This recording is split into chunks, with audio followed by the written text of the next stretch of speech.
پہنچایا. اللہ تعالیٰ ان کی توفیقات میں اضافہ فرمائے. ایک درود پڑھتے محمد والے.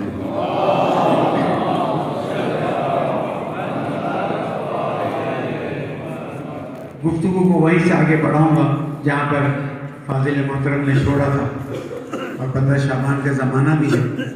میرا گفتگو کا انداز تھوڑا مختلف ہے اور عام طور پر اتنا پسندیدہ نہیں ہوتا جس طرح سے اور علماء اور ذاکرین کا طریقہ ہے، لیکن بالآخر آیا ہوں تو اپنی بات کو پہنچا دوں. میں اس بات کی طرف توجہ دلانا چاہتا ہوں کہ اگر جس طرح اللہ سبحانہ و تعالیٰ چاہتا تھا اپنے رسول اکرم صلی اللہ علیہ وآلہ وسلم کے ذریعے خلافت و امامت مولا کائنات کو منسوخ فرمائے، اگر ویسا ہوتا تو آج زمانہ کیسا ہوتا. نہج البلاغہ پہ بہت ہی جامع گفتگو کر لی. میں اسی کو آگے بڑھاتا ہوں تاکہ جو میرا مختصر وقت ہے اور مجھے پیغام پہنچانا ہے، کیونکہ 12:30 بجے ظاہر نماز اور اذان ہے، تو 17 منٹ میں اپنی بات کو انشاءاللہ جامع طور پر پہنچا دوں گا.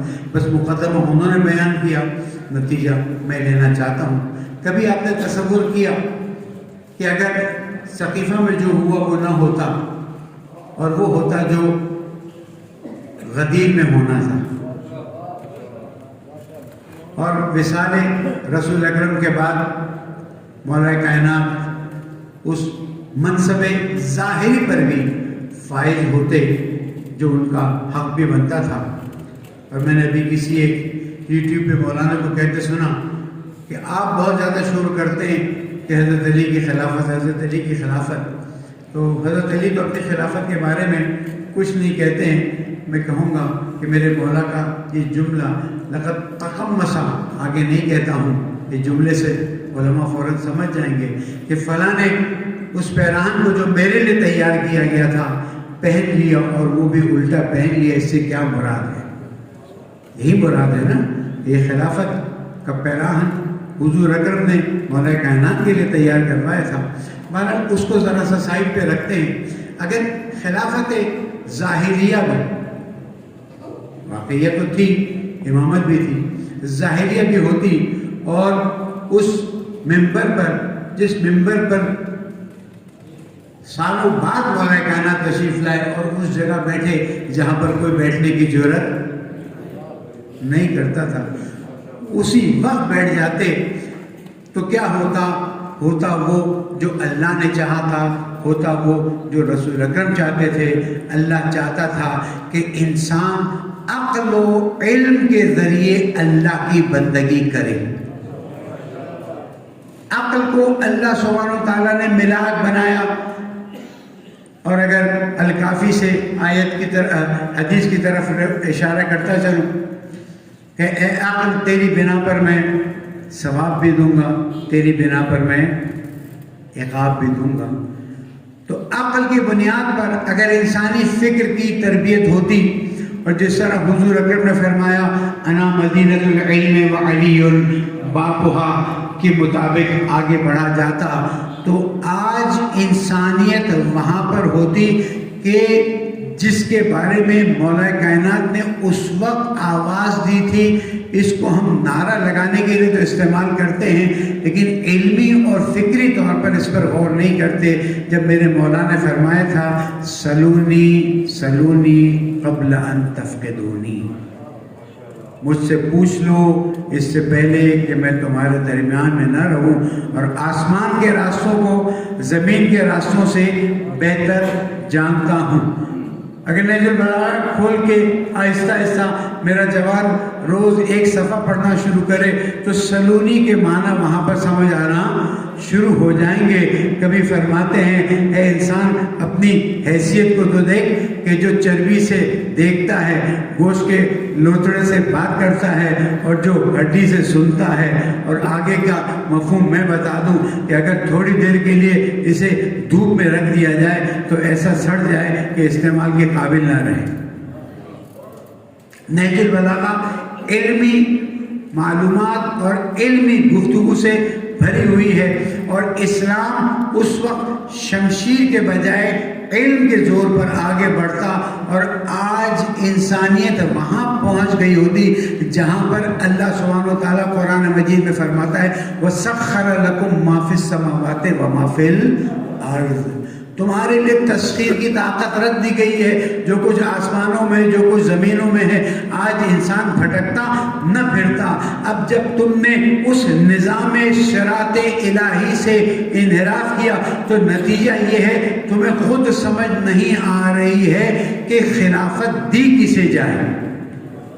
ہم آج آ جاتے ہیں، آج امت مسلمہ بتائے کہ جو سسٹم تم نے بنایا تھا اس سسٹم کے مطابق کس کو خلافت دی جائے، کس کو خلیفہ سمجھا جائے۔ جس طرح سے آیات کوٹ فرما دی، اطیعوا اللہ و اطیعوا الرسول والی آیت کوٹ فرما دی، یا اطاعت الہی کے علاوہ اولی الامر کی آیت کوٹ فرما دی، کہ جس کے مطابق یہ سارا سسٹم چلنا تھا تم نے اس سسٹم کو عام انسانوں کے لیے رکھ دیا۔ آج اس کے ملاک کے مطابق خلیفہ کون ہے ہمیں بتا دو، ہم دیکھیں آیا قرآن اور سنت کی بنیاد پر وہ خلیفہ بن سکتا ہے؟ نہیں سمجھ آتی ہے، آ جاؤ ہم تمہیں بتاتے ہیں۔ اللہ کی 12ویں حجت اللہ کا خلیفہ بھی ہے اور زمین پر اللہ کا امام بھی ہے۔ اور پھر تم کیا جواب دو گے اس حدیث کے بارے میں کہ جس کے بارے میں کہا گیا کہ میرے بعد 12 خلیفہ ہوں گے، 12 امیر ہوں گے، تم اپنے 12 امیر گنا دو۔ میں یہاں پر مناظرہ پڑھنے نہیں آیا ہوں، لیکن اسی نیل البلاغہ کی طرف توجہ دلانا چاہتا ہوں، لیکن زمانے کے حالات کو بھی ساتھ ساتھ سمجھانا چاہتا ہوں۔ تم اپنے 12 لا کے بتا دو، ہم اپنے 12 بتا دیتے ہیں۔ اگر تمہارے 12 قریش سے ہوئے تو ہم مان لیں گے، اگر ہمارے 12 قریش سے ہیں تو تم مان لو نا۔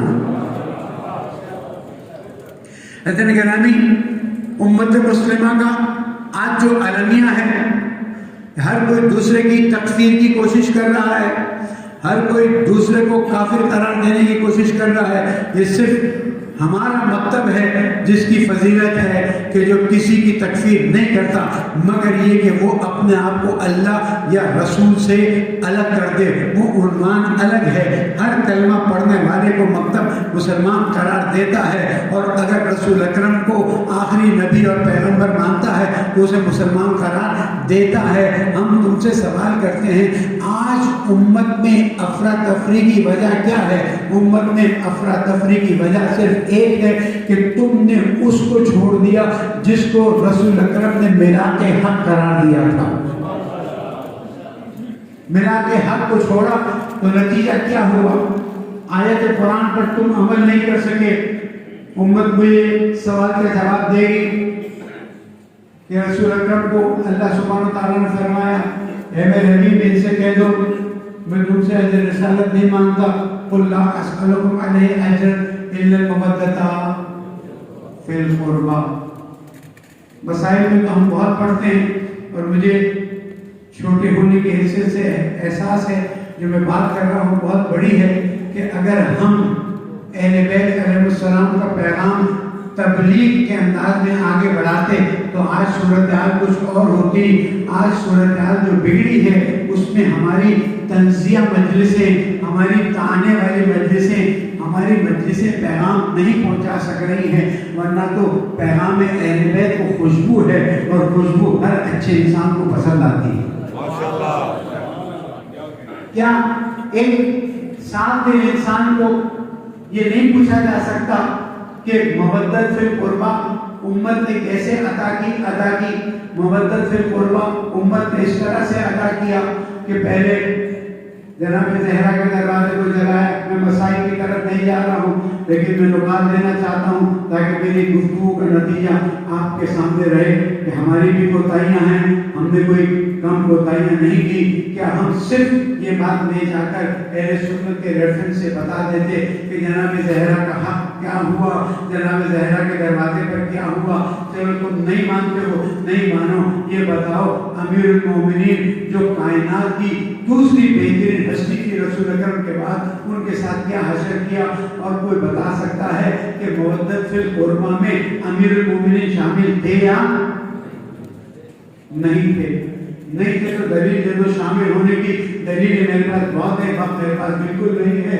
ایک 19 رمضان کو جو ضربت لگائی گئی اس کا کیا جواب ہے؟ صفین میں جو جنگ پر آئے اس کا کیا جواب ہے؟ جمل میں جو آئے اس کا کیا جواب ہے؟ چھوڑ دیجیے ان باتوں کو.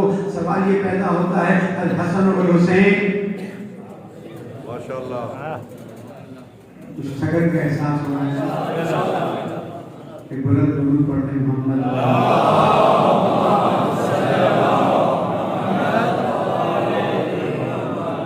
سیدنا شباب اہل جنم. ایک کو زہر دے کر شہید کیا گیا.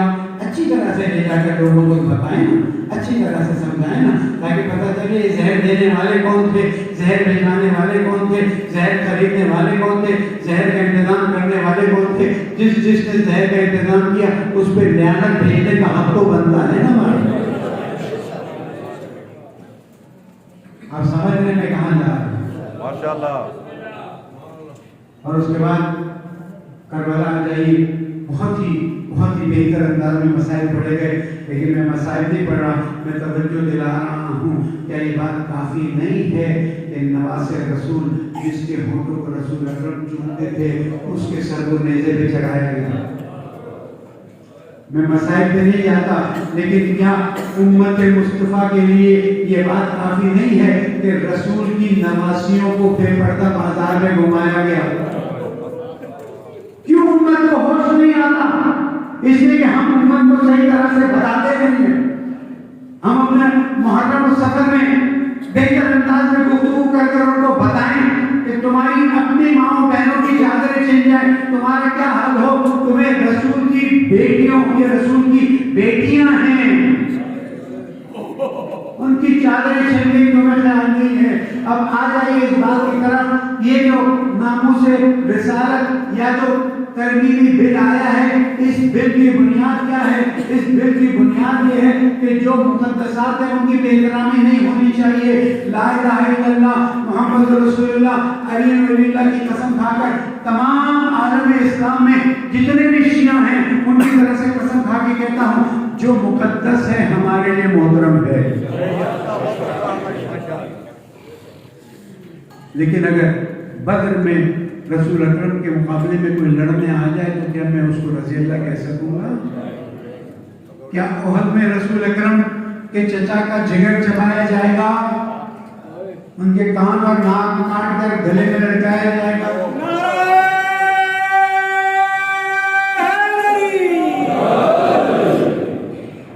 یاد رکھیے جو مقدسات ہیں ہمارے ہاں تو ان کی توہین کا تصور نہیں پایا جاتا، لیکن اگر اس بل کے ذریعے تم سمجھتے ہو کہ کچھ غیر مقدسوں کو مقدس بنا لو گے تو تمہارے پاس تو پہلے بھی مقدس ہیں، اب بنانے کی کیا ضرورت ہے؟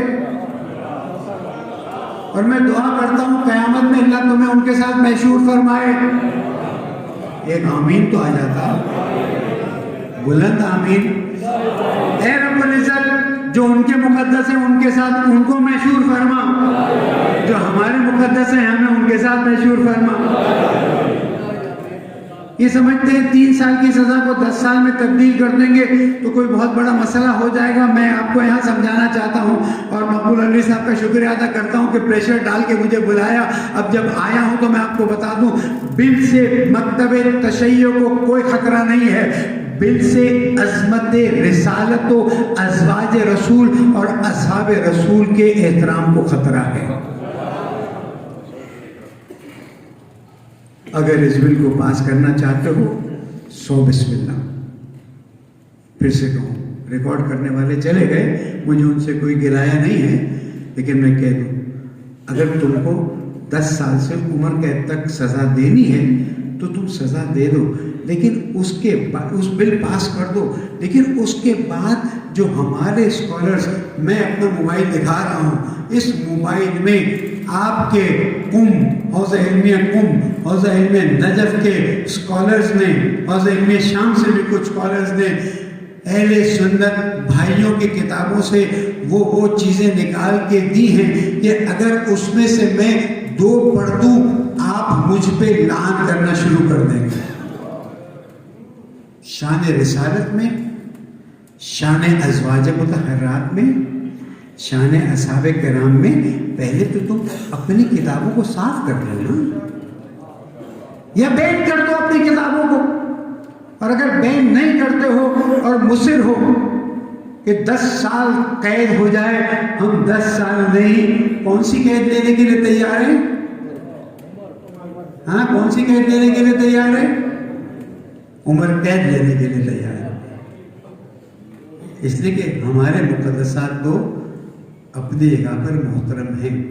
اگر تم سمجھتے ہو کہ حدیث قصہ پڑھنے سے رسول اکرم کے شان میں توہین ہوتی ہے تو تم سمجھ رہے ہو توہین ہوتی ہے۔ ہمارے یہاں تو FIR کاٹے گی اسلام آباد۔ میں آپ کو بتا دوں، اگر آپ نے قیادت کا ہاتھ مضبوط نہیں کیا، الحمدللہ اس بل پر قائد ملت جعفریہ نے جو رہنمائیاں فرمائی اس پر عمل کیا ہے، جہاں جہاں جا کر بات کرنا ضروری تھا ہم نے بات کی ہے، اور بہت اللہ کا شکر ہے کہ ہم بجائے اس کے کہ سیاسی لیڈروں کے ساتھ جا جا کر وہ کام کریں جو ہمیں زیب نہیں دیتا، ہم نے بل کے لیے بھرپور کوششیں کی ہیں تاکہ سمجھا دیا جائے، کل آ کر نہ کہیں کاش پہلے بتا دیتے۔